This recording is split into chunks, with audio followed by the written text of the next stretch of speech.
says you have to, they're not wearing them. Why should...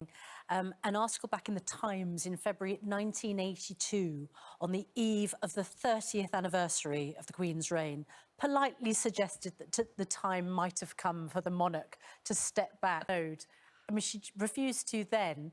Obviously, we're a few years on now. Got golden old... Absolutely remarkable. Yeah, remarkable woman. You can organise your booster jab. Now, this is something that I've taken issue with on the programme because protective in this, don't you? Yeah. Expecting. I wondered whether you actually had some fears about what you might find. It's very moving. You have so much energy when you're investing. Yes, hello, good morning. Can't wait to be Olive and Mabel. Yeah. Stars And Andrew, of the small screen. who is an absolutely brilliant sports commentator, is going to do live commentary. He's actually going to commentate in the studio. Yes, exactly. Fantastic. And Olive and Making him Mabel do that. will be here. Look, if you have holiday plans, if you've booked your tickets abroad, you've checked your passports, you thought, yes, we're back on again, I'm really sorry, and I'm part of this because we're supposed to be going to America soon. It isn't looking 100% great. I mean, Morocco, as we said, as of midnight, has said, sorry, you can't come in or out if you're coming from Britain. And last time Morocco did that, 67 other countries followed suit pretty quickly. So it looks like, again, we're just sinking back into where we thought we'd escaped from, doesn't it? Well, Simon Calder can join us to... It's a really important factor. This is the example that they're giving should come forward if they've had their jab over 6 months ago. We've got the jabs, we just need the arms to put them in. And there we have a doctor saying, oh, hang on a second, I'm getting a word from the editor.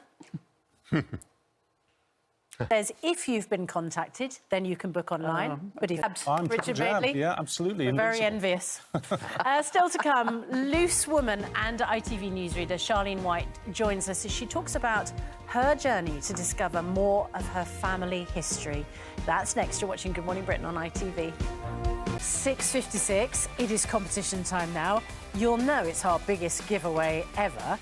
And Andy... £1,000, because with this competition, £1,000. Yeah, this has got to be in it to win it, hasn't it? So I better give it back. OK. We'll get to you in a minute, darling. We'll get to you in a minute. Let's have a look at the weather with Laura. Yes, Good Morning Britain. It's coming up to 2 minutes past 7, and here's Kate with the latest headlines. Kate. Now then, presenter Charlene White has been on the most incredible, fascinating journey to discover her past, her distant past, for ITV's Black History Month. She travelled from her family home in London to her ancestral home of Jamaica. The programme is called Empire's Child, and Charlene's trip led her to discover things about her own past she never would have imagined. Charlene's here now. I did a...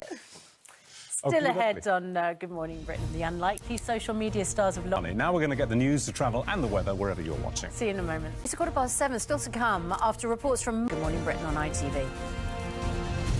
Well, safety campaigners are demanding a national boycott of nightclubs until women's safety can be guaranteed after a rise in reports that women are being drugged by injection. This is separate from drinks being spiked. This is actual scratching with needles. The Home Secretary, Priti Patel, has now asked police for an urgent assessment on the scale of this new problem after reports of more spiking incidents in recent months. It's on the rise. One 18-year-old was spiked after feeling a very sharp scratch on her arm while in a nightclub in Nottingham.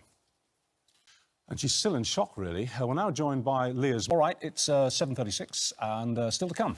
No intention discussing that next. You're watching Good Morning Britain on ITV. See you in a moment. Indeed. Now, when live sport was cancelled during lockdown, commentator Andrew Cotter began filming the antics of his lovely dogs instead. Absolutely brilliant. He filmed everything from a battle over a rubber bone to a race to finish their breakfast.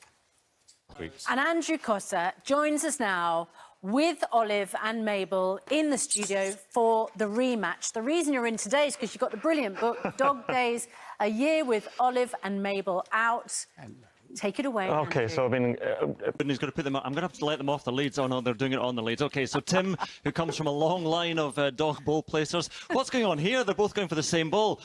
Olive wagging her tail. I know Mabel was devastated by her... That raised a few eyebrows, but... so there's minimal tail movement from both of them today. And she's going to finish first and maintain her hold on her title because... Studio and Ritz as well. But there we are. We're giving that one to Olive as she finishes now. And away, there we are. Give it up, champion. That was amazing. And congratulations, Olive. Congratulations, Andrew. It's always great to see you. Olive and Mabel. How old are they? They're 8 and they're 4, and I better grab them now. Yeah. There we are. Oh, Mabel hello, knows how to work the room. She's gone. Bye, Mabel. Bye. Oh, that's it. You've lost one. We're back tomorrow from 6 now. It's time for Lorraine. Oh, thank you both. Wow. Wow. Richard, look at the million. Well, you did this a couple of weeks ago, and I came across and actually touched it. Well, do you know what? I'm going to let you touch it again, Richard. Oh, wow. It's what you've been dreaming of. Yeah. This is £10,000. Up through the air, come on. Right. £10,000. Ready, Richard? 1, 2, 3. Here we go. There we are, Richard. You can touch that £10,000. We go. There we are, Richard. You can touch that £10,000 because